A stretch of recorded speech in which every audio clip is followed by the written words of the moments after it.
నమస్కారం. ఆంధ్రప్రదేశ్లోని పల్నాడు జిల్లాలో ఉన్న అత్యంత ప్రసిద్ధమైన, మహిమాన్వితమైన శైవక్షేత్రం కోటప్పకొండ. ఈరోజు మనం ఈ అద్భుతమైన ఆలయానికి సంబంధించిన కొన్ని ఆశ్చర్యకరమైన భౌగోళిక, చారిత్రక, పౌరాణిక రహస్యాలను ఈ విశ్లేషణలో తెలుసుకోబోతున్నాం. ఇలాంటి మరెన్నో ఆసక్తికరమైన ఆధ్యాత్మిక విషయాలు తెలుసుకోవడానికి కృష్ణ సోల్మేట్ భక్తి ఛానల్ని సబ్స్క్రైబ్ చేసుకోండి. సరే, ఇంకేమాత్రం ఆలస్యం చేయకుండా అసలు విషయాల్లోకి వెళ్ళిపోదాం. అసలు ఈ ప్రాచీన క్షేత్రం ఇతర దేవాలయాల కంటే ఎందుకు భిన్నంగా నిలుస్తుందో తెలుసా? ఒకసారి ఈ రెండు ఆసక్తికరమైన ప్రశ్నలు ఆలోచించండి. ఈ ఆలయ పరిసరాల్లో కాకులు ఎందుకు అస్సలు కనిపించవు? అలాగే ఇక్కడ వివాహాలు ఎందుకు ఖచ్చితంగా నిషేధించబడ్డాయి? వినడానికే చాలా ఆశ్చర్యంగా ఉంది కదూ! ఈ రహస్యాల వెనుక ఉన్న అస్సలు కదేంటో ఇప్పుడు చూద్దాం. ఈ ప్రశ్నలకు సమాధానాలు దొరకాలంటే మనం కొండపైకి ఒక అద్భుతమైన ప్రయాణం చేయాలి. ముందుగా అక్కడున్న 3 పవిత్ర శిఖరాల గురించి, ఆ తర్వాత దైవిక పురాణాలు, శతాబ్దాల ఆలయ చరిత్ర, అద్భుతమైన ప్రభల ఉత్సవం మరియు చివరగా ఆధునిక కాలంలో భక్తుల తీర్థయాత్ర అనుభవం, ఇలా ఒక క్రమపద్ధతిలో తెలుసుకుందాం. మన ప్రయాణంలో మొదటి అడుగు ఈ అద్భుతమైన 3 పవిత్ర శిఖరాలు, అలాగే త్రికుటాచలం భౌగోళిక స్వరూపం గురించి మాట్లాడుకుందాం. అసలు భౌగోళికంగా చూస్తే ఈ పర్వతాన్ని స్థానికులు త్రికూటాచలం అని పిలుస్తారు. దీని ప్రత్యేకత ఏంటంటే, మీరు ఏ కోణం నుండి చూసినా సరే 3 విభిన్నమైన శిఖరాలు చాలా స్పష్టంగా కనిపిస్తాయి. ఇది కేవలం భౌగోళికంగానే కాదు సుమా, ఆధ్యాత్మికంగా ఈ 3 శిఖరాలు హిందూ త్రిమూర్తులైన బ్రహ్మ, విష్ణు, మహేశ్వరులకు ప్రతీకగా నిలుస్తాయి. ఈ 3 శిఖరాలకు ఒక్కో దేవుడి పేరుంది. అలాగే వాటికంటూ ఎంతో లోతైన పౌరాణిక నేపథ్యం కూడా ఉంది. మొదట బ్రహ్మశిఖరం. ఇది బ్రహ్మదేవుడు కఠిన తపస్సు చేసిన తర్వాత నిర్మించబడిందని చెబుతారు. రెండవది విష్ణుశిఖరం. ఇక్కడే సాక్షాత్తు శ్రీమహావిష్ణువు దక్షయజ్ఞ పాపాలను ప్రక్షాళన చేసుకున్నాడని పురాణాలు చెబుతున్నాయి. ఇక మూడవది అత్యంత కీలకమైన రుద్రశిఖరం. ఇక్కడ ప్రాచీనమైన ఒక అడుగు ఎత్తుగల శివలింగం కొలువయుంది. ఇక్కడి నుంచే అసలు కథ మొదలవుతుంది. ఇక ఇక్కడి స్థానిక పురాణాల విషయానికి వస్తే, ముఖ్యంగా మనం చెప్పుకోవాల్సింది ఎంతో ఆసక్తికరమైన ఆనందవల్లి వృత్తాంతం గురించి.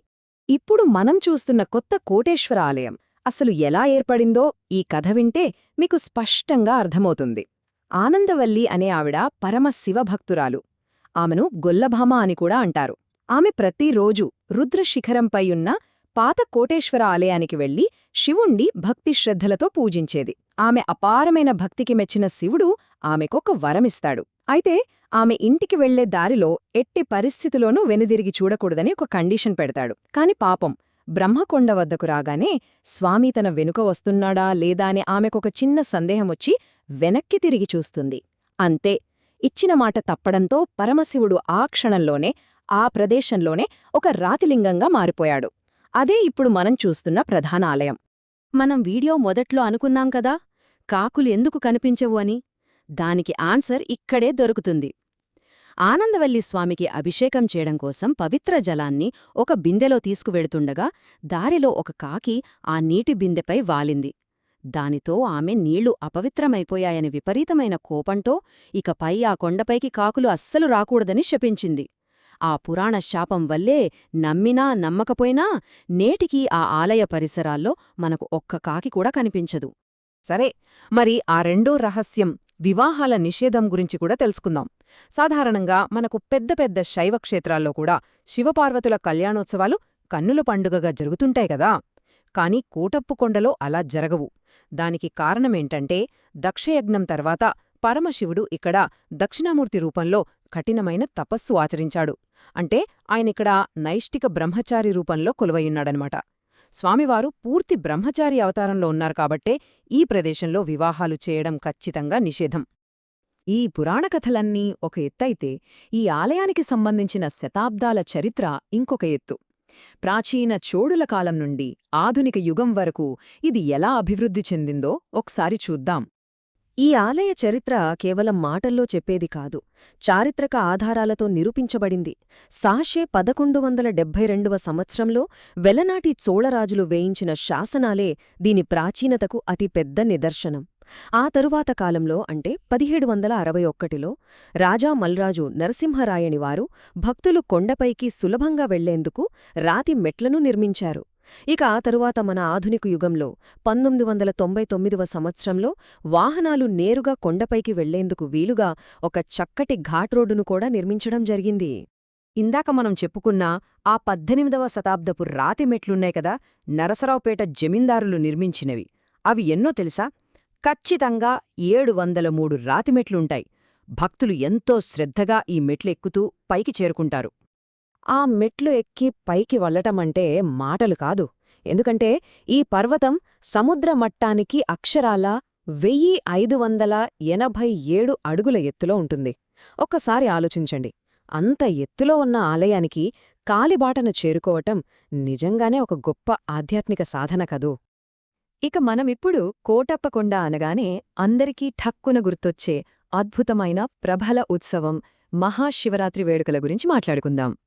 ఇక్కడ శివరాత్రి ఉత్సవం ఎంత ఘనంగా జరుగుతుందంటే ఉమ్మడి తెలుగు రాష్ట్రాల్లో 2వ అతిపెద్ద జనసమ్మర్ధం ఇక్కడే కనిపిస్తోంది. దీనికున్న విశిష్టతను గుర్తించి ప్రభుత్వమే దీనికి రాష్ట్ర పండుగ హోదాను కూడా ఇచ్చింది.